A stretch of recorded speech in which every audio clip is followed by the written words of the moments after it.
Bahasa Indonesia bukan hanya sekadar alat komunikasi. Bukan hanya bahasa yang kita gunakan dalam percakapan sehari-hari. Di perguruan tinggi, bahasa ini memegang peran yang jauh lebih besar. Ia menjadi bahasa ilmu. Bahasa yang digunakan untuk memahami, menggali, dan mengembangkan pengetahuan. Di tengah pesatnya perkembangan teknologi dan perubahan ilmu pengetahuan yang semakin cepat, bahasa Indonesia tetap berdiri sebagai tonggak penting dalam perjalanan intelektual bangsa. Bahasa Indonesia di ruang kuliah, laboratorium, perpustakaan, dan seminar menjadi medium utama yang memungkinkan dosen dan mahasiswa bertukar pikiran dengan jelas dan efektif. Bahasa ini bukan sekadar alat komunikasi, tetapi fondasi yang membuat proses akademik berjalan baik dan dialog ilmiah dapat dipahami semua pihak. Dalam pembelajaran, bahasa Indonesia sebagai bahasa pengantar memberi keuntungan besar. Mahasiswa dapat memahami konsep rumit dengan lebih mudah.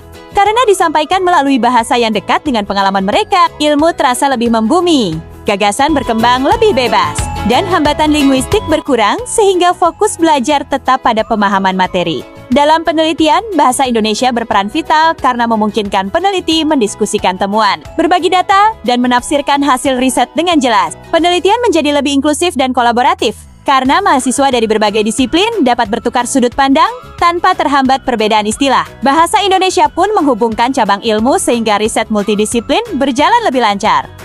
Dalam seminar, konferensi, dan diskusi panel, bahasa Indonesia menunjukkan fungsinya sebagai bahasa pemersatu pemikiran. Pembicara dapat menyampaikan teori, inovasi, dan hasil penelitian dengan mudah dipahami. Peserta pun leluasa memberi tanggapan tanpa kendala bahasa, sehingga interaksi ilmiah menjadi lebih hidup, konstruktif, dan saling melengkapi.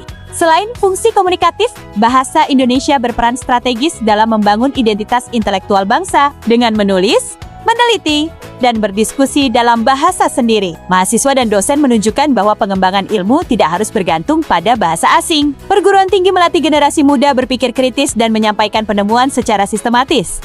Di era globalisasi, banyak literatur ilmiah menggunakan bahasa asing, terutama Inggris. Hal ini menegaskan pentingnya kemampuan bilingual. Mahasiswa dan peneliti harus memahami referensi global, sekaligus menulis dan mendokumentasikan penelitian dalam bahasa Indonesia. Dengan begitu, ilmu berkembang tanpa kehilangan identitas dan akar budaya bangsa. Bahasa Indonesia juga menjadi sarana pelestarian budaya dalam dunia akademik. Setiap istilah, konsep dan teori yang disampaikan dalam bahasa nasional tetap membawa nilai-nilai lokal. Dengan cara ini, pengembangan ilmu pengetahuan tidak hanya mengadopsi ilmu global, tetapi tetap berpijak pada identitas dan kearifan bangsa. Dengan peran yang begitu luas, bahasa Indonesia menegaskan bahwa penguasaan bahasa nasional adalah bagian penting dari kompetensi akademik. Mahasiswa dan dosen yang mampu mengekspresikan gagasan ilmiah secara jelas dalam bahasa sendiri menunjukkan kemampuan berpikir kritis, analitis, dan kreatif. Bahasa Indonesia menjadi identitas sekaligus alat pemberdayaan intelektual. Bahasa Indonesia menjadi jembatan pemikiran, menghubungkan berbagai bidang ilmu, menjaga dunia akademik tetap inklusif, produktif, dan menjadi bahasa ilmu, persatuan, serta masa depan intelektual bangsa.